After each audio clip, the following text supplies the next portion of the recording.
नमस्कार, आप देख रहे हैं सी न्यूज़ भारत और मैं हूं आपके साथ आकांक्षा यादव। वक्त हो चुका है न्यूज़ बुलेटिन का और आज इस न्यूज़ बुलेटिन में हम जानेंगे कि कहां 3 लोगों ने एक महिला के साथ की मारपीट, कहां के लोगों में नहीं है पुलिस का खौफ और कांग्रेसी नेताओं ने क्यों किया प्रदर्शन। ये सब जानेंगे विस्तार से, तो चलिए निगाह डालते हैं इस वक्त की खास खबरों पर। इस वक्त की बड़ी खबर सामने आ रही है, जहाँ हमीरपुर में लेखपाल का खुलेआम रिश्वत लेते वीडियो वायरल हुआ है। वरासत के नाम पर महिला से घूस लेते हुए लेखपाल का वीडियो सामने आया है, जहां महिला से 800 रुपए घूस लेते हुए कैमरे में पूरा मामला कैद हुआ है।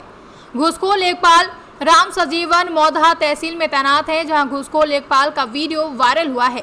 मुस्करा विकासखंड। कल शाम थाना रसड़ा में दो पक्षों के बीच मारपीट हुई। इसमें कि एक आक्रामक पक्ष को पुलिस द्वारा चौकी पर लाकर पूछताछ किया गया।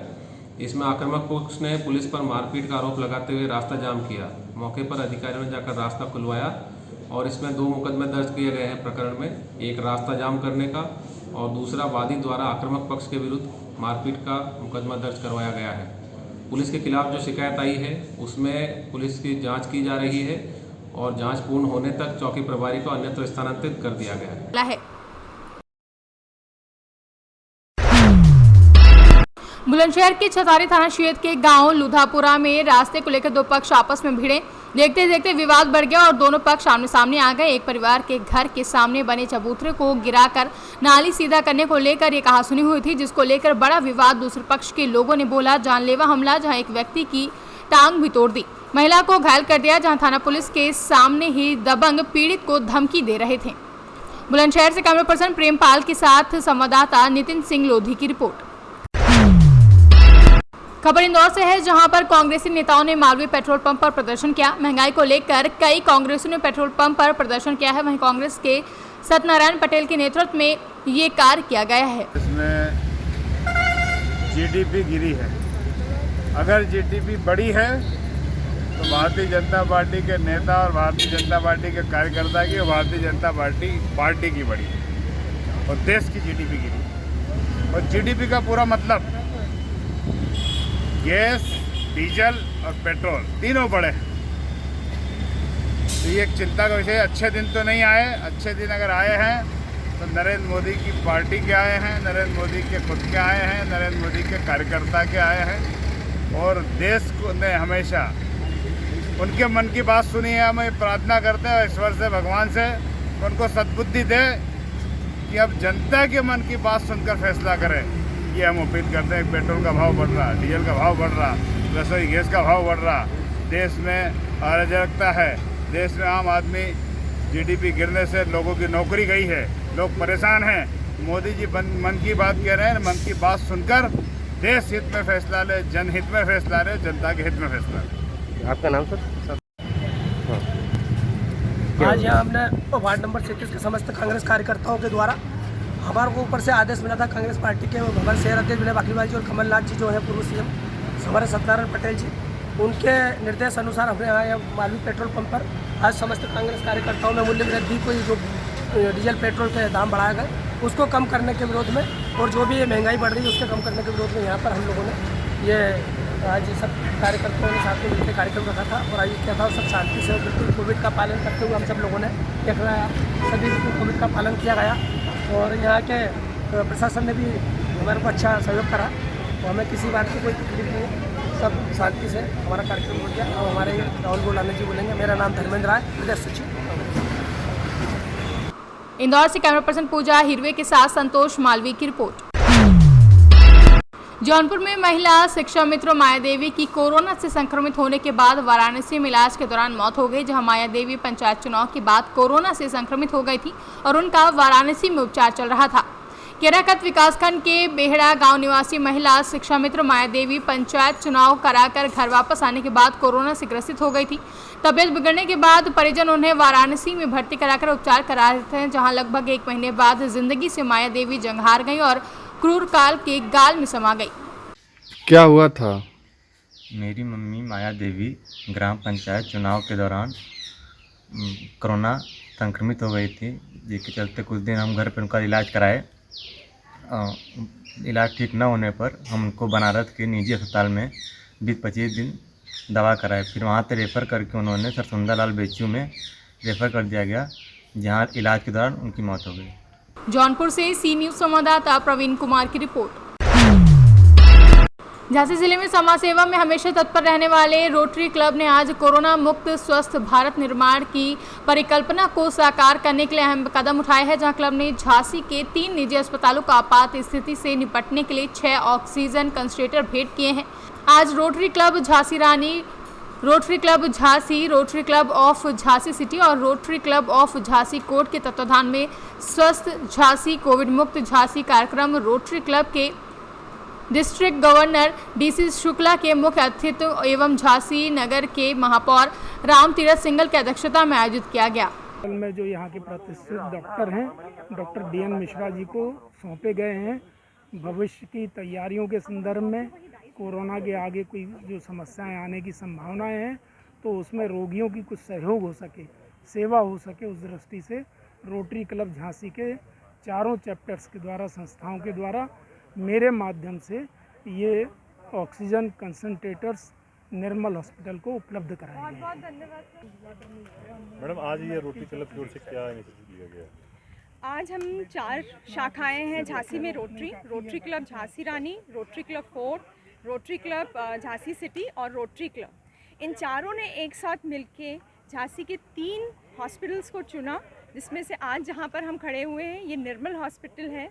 इसके बाद हम पहुंचने वाले हैं माँ Pitambara care and cure hospital में, उसके बाद आनंद हॉस्पिटल में। हर जगह हम 2-2 कॉन्सेंट्रेटर्स दे रहे हैं। जैसे कि आप सबको मालूम है, ये दूसरी लहर महामारी की इतनी खतरनाक रही कि एक बूंद सांस भारी पड़ रही थी, ऑक्सीजन की कमी हो रही थी। जैसे कि एक सागर में गागर भरने वाली बात होती है या गागर में बूंद से गागर को भरा जाता है, उस तरह से हम छोटी छोटी कोशिश कर रहे हैं, क्योंकि रोटरी 116 साल पुरानी समाज सेवी संस्था है, जिसका काम ही ये रहा है कि वो मानवता के लिए काम करती रही है। तो यही सोच के साथ आज हम यहाँ पर ये कॉन्सेंट्रेटर्स दे रहे हैं कि आगे हम जो तीसरी लहर, ऐसा माना जा रहा है कि शायद सितंबर-अक्टूबर में जब तीसरी लहर आएगी, तो उसके लड़ने के लिए हम आज से तैयार रहें, उसे छोड़े नहीं कि दूसरी लहर ख़त्म हो गई और अब आराम से हम यहाँ वहाँ जाएं। उसकी ही तैयारी में हम हर हॉस्पिटल में कोशिश कर रहे हैं रोटरी क्लब की तरफ से 2-2 कॉन्सेंट्रेटर्स दें। और आज भी दोस्तों मैं ये कहना चाहूँगी, नज़रें ना बदलें, नज़रिया बदलें सोचने का, लोगों को देखने का। Bureau report Jhansi. झांसी के रानीपुर क्षेत्र में 3 लोगों ने एक महिला के साथ मारपीट कर छेड़खानी करते हुए मंगलसूत्र छीन लिया, जहां पीड़िता ने पुलिस को शिकायत दी है। जानकारी के अनुसार कस्बा रानीपुर चौकी क्षेत्र निवासी एक महिला ने मौरानीपुर कोतवाली पुलिस को दिए गए प्रार्थना पत्र में बताया कि आज गुरुवार की देर शाम लगभग 8 बजे घर के दरवाजे पर बैठी थी, तभी गाँव के 3 लोग आए और उनके पिताजी के बारे में पूछने लगे और बिना वजह गाली गलौज करते हुए उक्त लोग मारपीट करने लगे। जब उन्होंने चिल्लाया तो पिताजी घर से बाहर बचाने के लिए निकले तो उक्त तीनों ने पिताजी को पकड़कर मारपीट करने लगे। जब उन्होंने बीच बचाव किया तो उनका मंगलसूत्र छीन कर भाग गए। क्या नाम है आपका? भारती कुशवाहा। भारती कुशवाहा। किस गांव से आई हो? लाहौर गाँव। अच्छा, लाहौर गांव से। क्या घटना हुई आपके साथ? हम घर के बाहर बैठे थे, 3 लोग आए, मेरे साथ छेड़छानी करने लगे। 3 लोग कौन कौन थे? लोगेंद्र अहरवाल, हाँ, और बासु आर्य, हाँ, निपेंद्र। अच्छा, और क्या कहने लगे? बोलने लगे पापा किधर हैं? तो मैंने बोला अंदर हैं। अच्छा। बस मेरे गाली देने लगे और मारपीट करने लगे। पापा आए तो मतलब आपके साथ भी मारपीट की? आपके पिताजी के साथ? पापा पहले पापा के साथ, फिर मेरे साथ। अच्छा, और फिर क्या हुआ? मेरा गले का मंगलसूत्र ले गए छीन के। अच्छा, तीनों लोग ले गए। छेड़खानी भी आपके साथ की है? हाँ। अच्छा, आपने पुलिस से शिकायत की है? हाँ की। अच्छा, पुलिस क्या कह रही है? करेंगे। अच्छा, कार्रवाई करेंगे। रानीपुर से सी न्यूज संवाददाता चंदू राइन की रिपोर्ट। भाजपा के बाकी मंडल कोषाध्यक्ष श्याम नारायण प्रजापति की नाबालिग पुत्री की नरसंग हत्या से मर्माहत भाजपा पलामू ने पीड़ित परिवार के घर जाकर पूरी घटना की जानकारी ली, जहां मौके पर सभी नेताओं ने दुख व्यक्त करते हुए पीड़ित परिवार को सांत्वना दिया, साथ ही साथ दोषियों को कड़ी से कड़ी सजा दिलाने का भी भरोसा दिया है। झारखंड से सी न्यूज संवाददाता अमित कुमार शर्मा की रिपोर्ट। ग्रामीण विकास मंत्री आलमगीर आलम ने जिला स्तरीय पदाधिकारियों के साथ जिले में ग्रामीण विकास की योजनाओं की प्रगति से संबंधित बैठक की, जहां बैठक में उपायुक्त रामनिवास यादव ने मंत्री आलम का आभार प्रकट किया, जिसके बाद उन्होंने जिले में ग्रामीण विकास से संबंधित योजनाओं से अवगत कराया गया। इस दौरान उपायुक्त यादव ने विभिन्न योजनाओं के तहत हुए कार्यों की प्रगति के बारे में विस्तार पूर्वक बताया। बैठक के दौरान उपायुक्त रामनिवास यादव ने ग्रामीण विकास मंत्री आलमगीर आलम को जिले में कोविड-19 संक्रमण के रोकथाम हेतु किए गए उपायों के बारे में जानकारी देते हुए कहा कि वर्तमान समय में जिले में संक्रमण कम है तथा जिले में वृहद पैमाने पर टेस्टिंग की जा रही है। झारखंड से सी न्यूज संवाददाता संतोष की रिपोर्ट। उत्तर प्रदेश के जनपद लखीमपुर खीरी के अंतर्गत थाना संपूर्ण नगर के क्षेत्र में पलिया संपूर्ण नगर मार्ग पर तेज गति से जा रही एक प्राइवेट बस ने बाइक सवारों को रौंद दिया, जहां बस चालक बस लेकर मौके से फरार हो गया है। लखीमपुर खीरी से सी न्यूज संवाददाता दिलीप कुमार जायसवाल की रिपोर्ट।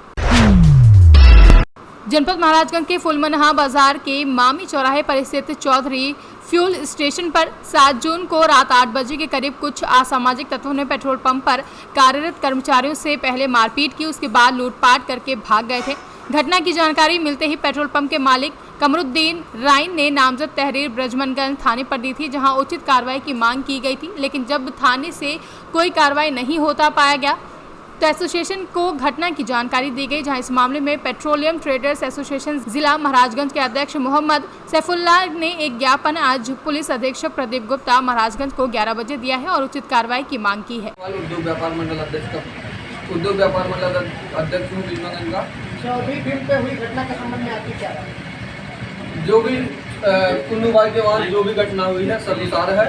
अगर शासन प्रशासन द्वारा जल्दी कोई कार्रवाई नहीं की गई तो एक बड़े आंदोलन के लिए हम लोग कप्तान महाराजगंज से कल मिलेंगे और जल्दी अगर इस दोषियों को पे कार्रवाई कर जेल नहीं भेजा गया तो उद्योग व्यापार मंडल ब्रजमनगंज आंदोलन के लिए बाध्य होगा। संदर्भ में उन्होंने मेरे पंप पे मेरे स्टाफ के साथ मारपीट की, पैसा छीन के लेके गए। उसके बाद